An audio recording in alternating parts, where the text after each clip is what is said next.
Welcome back to the Single Dad's online podcast, Online Dad, and I am the Online Dad. Well, here we are about a week before Christmas, actually less than a week before Christmas, and I had mentioned in my last podcast that I was going to do one more podcast to round out this holiday series. And this particular podcast I'm going to call Shuttling with the Kids and the Holidays. And I do understand with COVID-19, Christmas 2020, probably much like Thanksgiving 2020, was not what you expected. Your holidays are usually surrounded by family and maybe having large gatherings have been modified. And if you do take the risk of gathering in large gatherings, everybody's wearing masks. And it's just there's a lot of differences in there, a lot of stress, and a lot of changes. And then to add, maybe this is your first Christmas as a single dad, or maybe it's your second or third Christmas as a single dad, you're just adding to the additional stress levels. So refer back to my podcast for some of those emotional discussions that we had. But with the shuttling the kids in the holidays, in addition to this discussion, we're going to talk about gift giving towards the end. But growing up in a single-parent household, my parents divorced when I was about 10 years old. I used to spend Christmas Eve with my mom, Christmas Day with my dad and grandparents, and then my dad would drive us back to my mom's house on Christmas night, only to travel to my other grandparents. And while I never remember feeling bad about having, in a quote-unquote, a little kid's perception, Santa visit me 3 times, but I do remember we never really stayed in one place for very long. Traditions that may have not been under the best of circumstances, they worked, and I have great memories. I just don't remember staying in one place for very long. Now, as an adult and a new single dad, I was dreading having my son go through the same thing. So my son was born in 87. He was born in March. So that first Christmas, while most babies don't remember their first Christmas, I was already stressing out about all the driving. And I had suggested very early on in his life that his mother and I swap the holidays, in a sense that on the actual holiday, one of us would get to see our son, and then, the other parent would get to see them the day after the holiday. She was not sold on that idea, so that family tradition that I had of shuttling my son back and forth on the holidays repeated. And again, it wasn't a bad thing for him because it became a routine. I felt bad that he now, too, was not going to be able to spend the holidays with relatives in one place for very long. Now, I will say, and it'll be mentioned a little bit later in the podcast, I know there's a visitation schedule and who's supposed to get, the children on what holidays and for how long and who's spending the night and all of that. And I would hope that at some point you will get into a relationship with your ex, that you use the visitation schedule as a guideline. Because there are going to be days, or that you're supposed to have your kids for the weekend, but your ex has an uncle that's turning 65, and there's a big family party, and then she's going to want to take him to that party. Now, yeah, you could say, no, it's my time, and I'm keeping my children, but what message A is that sending? And then the offer to drive them back to your ex's house so that she can take them to the party, and then for you to come back and get them and bring them back to your house is probably not the best solution either. So you got to remember on these visitations, while you're entitled to see your kids and you want to see your kids and be with your kids, you've got to look at it from their perspective. So do you want to spend the bulk of your weekend seeing your children, driving them back and forth, spending the bulk of your weekend explaining to your children why you can't go to their uncle's 65th birthday party, or simply say to your ex, let's just swap weekends?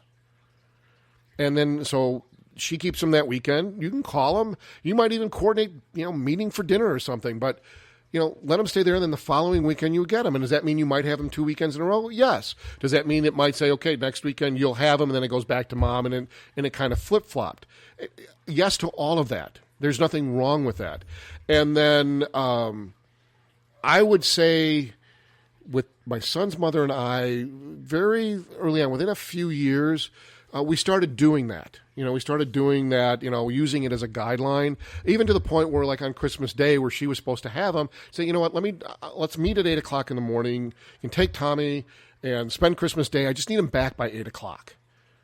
Okay, that worked. So we would do that.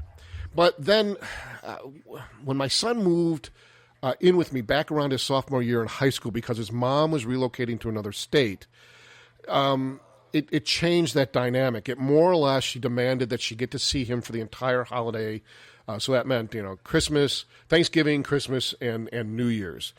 And needless to say, I was not happy about that because, her attitude was that you get to see him 7 days a week, so at the very least I get him for all the holidays.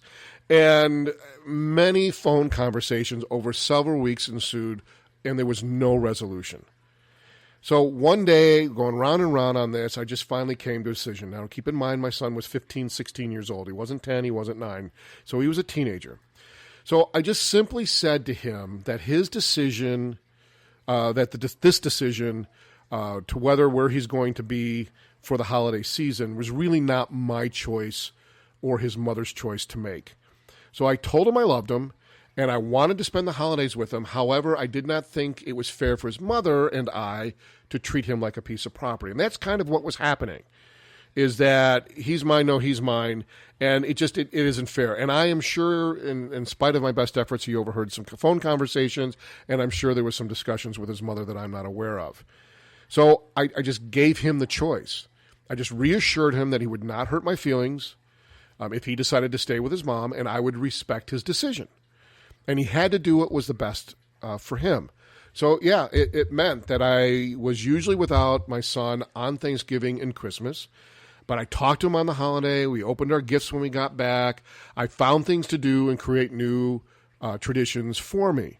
Now, remember, back in the late 80s, cell phones were in their infancy. So FaceTime, the internet, Zoom, all of those ways that we communicate and we can actually see our family members did not exist.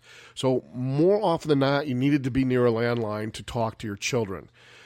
So remember that with parenting comes sacrifice, and it was not his fault that his mother and I were not together, and he should not feel the burden of those conflicts and those bumps in the road. So you want to try and remember it from your children's perspective. And again, I'll say to you, you are entitled to see your children. You want to see your children, and your children want to see you. There's no doubt about it. But I tell my son, you can spend Christmas with your mom and Thanksgiving with your mom if that's what you truly want to do. But I had to reinforce it by telling him he's not going to make me feel bad. I'm not, don't feel guilty, but do what you feel, is best for you. Now, if your children are younger, you can't give them that decision. So that's why sometimes you're going to just have to suck it up and plow forward with it. Or hopefully build that relationship with your ex to a point where you can find that balance. So I understand, that those custody documents, especially in the early stages, you don't want to defy them because you don't want to be hauled back into court. But remember, you have to build a relationship with your children, and that doesn't always mean it's FaceTime, meaning that the relationship building with your children doesn't mean you have to see them all the time. Now with technology and FaceTime and Zoom and texting and cell phones and your older children may have their own cell phone, it is easier. Nothing substitutes from seeing your family face to face. And I'm not trying to minimize that. COVID-19, we have learned about quality time versus quantity time, and we have used FaceTime, make short videos, Zoom to be able to see our children. But remember, especially the holiday season, minimizing the anxiety during the holiday season for your children is probably one of the best gifts you can give. Now, gift giving. When you ask your children what they want for Christmas, they're going to give you a litany of things. They might even post-it note a catalog or send a bunch of links or go to a website, whatever. You're going to get a litany of suggestions from all of your children. But keep in mind that if they put that, I want that PlayStation 5 on your list, that PlayStation 5 is also going on the list they're giving their mother. Because they're not sure which house Santa's going to deliver it at, so I want to make sure both houses have it. It is imperative, and I understand easier said than done, because I've gone through it myself, is that you talk with your ex about the list and you divvy it up. So when it comes to that special gift, because whether that's the first new bicycle or a new bicycle or that video game or maybe even their first cell phone if they're older, we want to be that parent that gives them the aha gift. Well, so does your ex. They want to be that as well. So maybe it's something as simple as the gift comes from both of us, but one year it's opened at your house and the next year it's opened at your ex's house. And if that's not a possibility, then one year you're the hero with the gift, and then the following year your ex is the hero with the gift, or it just comes from Santa. But I've experienced this where, you buy the gift and you open them up and you hear these words. Oh, I already got this. Oh, I have one already.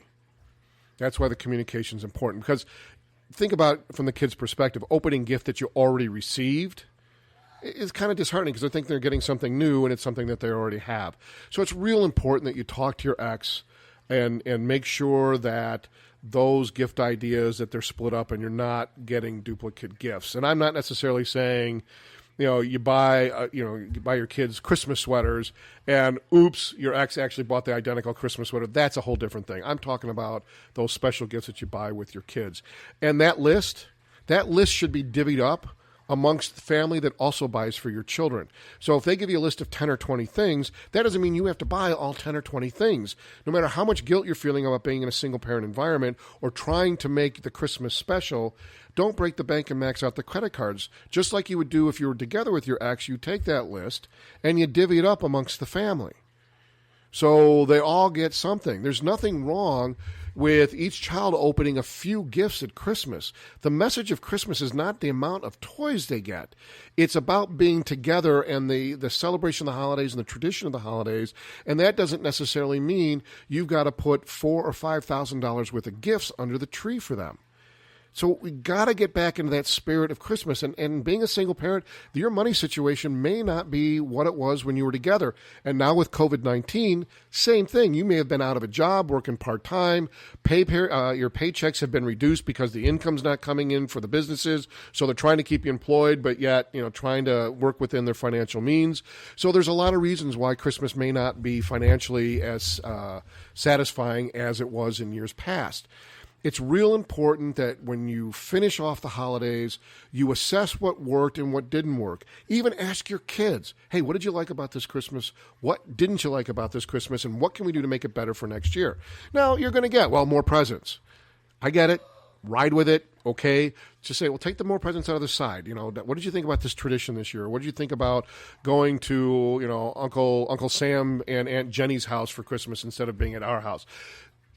Play with all that, get their input. One, you're giving them responsibility and ownership within your family and helping to make those decisions. Now, with younger kids, you modify those discussions to make them age appropriate.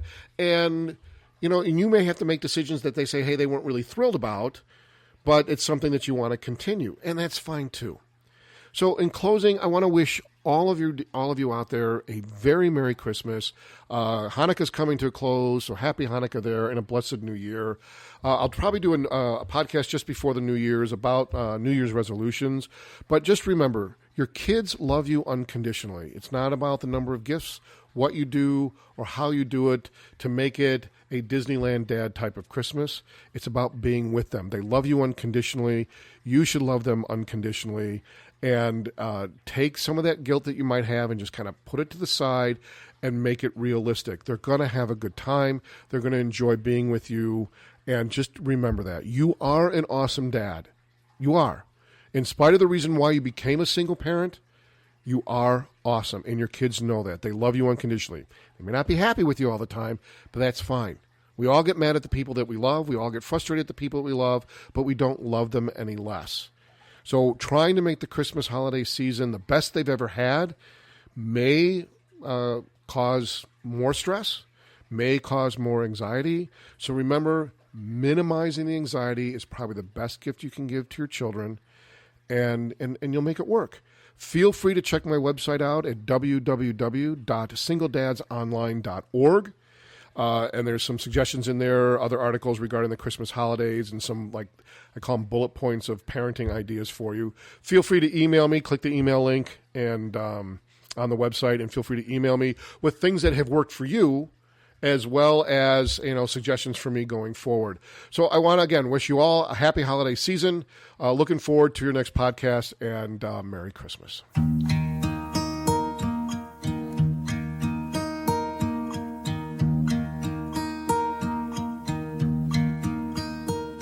Should old acquaintance be forgot? to mind should